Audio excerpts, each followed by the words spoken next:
Robert જે વાલ્ડિંગર, એમણે 120 વર્ષ સુધી સર્વે કર્યો એમની ટીમે. અંતિમ સુખ જેના પારિવારિક સંબંધો દ્રઢ હતા એ બધાને પ્રાપ્ત થયું. શારીરિક રીતે એ સ્વસ્થ હતા, માનસિક રીતે સ્વસ્થ હતા અને એમનું આયુષ્ય પણ ખૂબ વધારે હતું.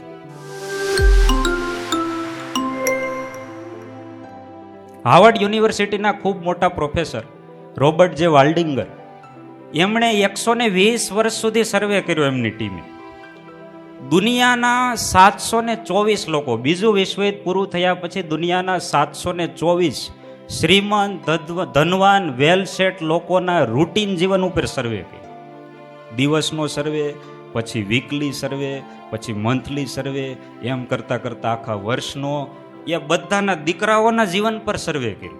અને 120 વર્ષ કરતાં વધારે આ સર્વે ચાલ્યો.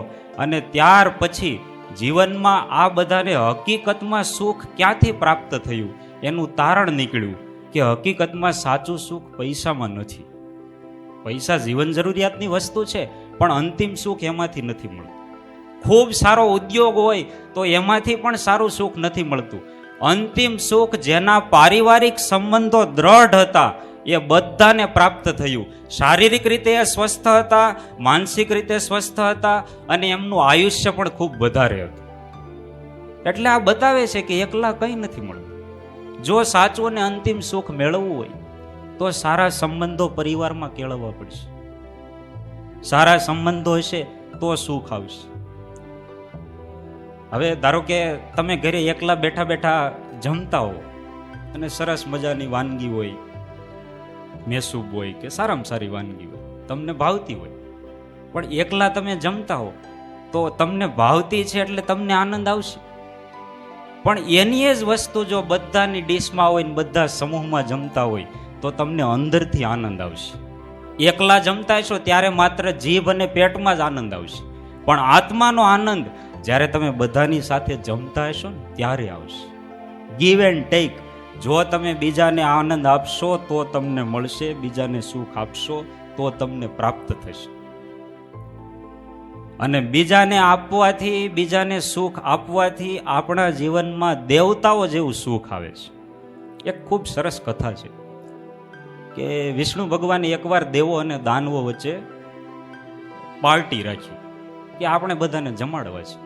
હમણાં ચૂંટણી પૂરી થઈ છે તો એના માનમાં આયોજન કરીએ. એટલે બધાને બોલાવ્યા, દેવોને દાનવો.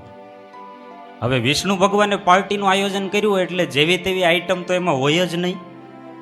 સારામાં સારી આઈટમ બધી. ગાયત્રી ગોંડલવાળાના ખમણ ને પછી આપણે મહાકાળી પાત્રા હાઉસ વાળાના પાત્રા, હરભોલે વાળાની મીઠાઈ, શ્રીહરિ નમકીન વાળાનું નમકીન, તાળીઓ, રોયલ વાળાનું આઈસ્ક્રીમ, નંદની લોજ વાળાનું પંજાબી શાક. આ બધાને બોલાવ્યા, સારા સારા પ્રખ્યાત હોય ને, કારણ કે દેવો અને દાનવોને જમાડવાના છે. અને બધાએ કોન્ટ્રાક્ટ લઈને આવી ગયા. પાર્ટી શરૂ થઈ એટલે વિષ્ણુ ભગવાને કહ્યું, જો જમો એનો વાંધો નહીં, પણ એક નિયમ છે, જમતી વખતે કોઈને હાથ વાંકો નહીં વાળવાનો.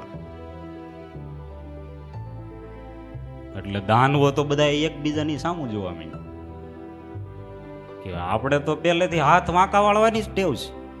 બાધું હોય તો વાંકા તો વાળવા જ પડે. અને આ તો જ આવી રીતે કરવાનું. એટલે એકબીજાની સામે જોયું, ટગર ટગર ટગર થોડીક વાર પછી કે હવે આમાં કઈ પેટ ભરાશે નહીં. એ બધા જતા રહ્યા એમના રાજ્યમાં ઘરે. પછી દેવોને થયું કે આપણે જમવાનું જ છે, હાથ વાંકો નહીં વાળવાનો. સામ સામે ગોઠવાઈ જાવ, એકબીજાને સીધું જમાડો, હાથ વાંકો વાળવાનું નહીં, પેટ ભરાઈ જાય. આ દેવોની દુનિયા છે. બીજાને જમાડો તો તમારું પેટ ભરાય, તો તમને સુખ મળે.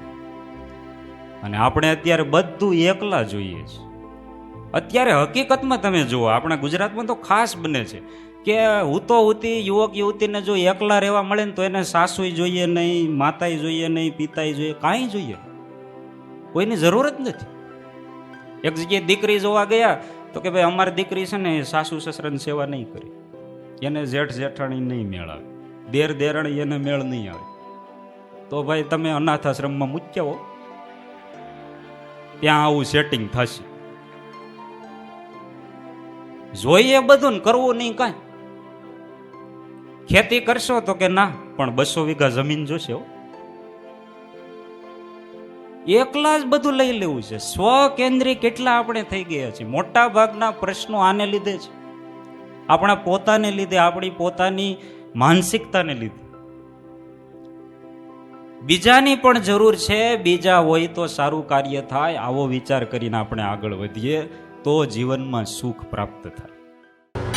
જય સ્વામિનારાયણ.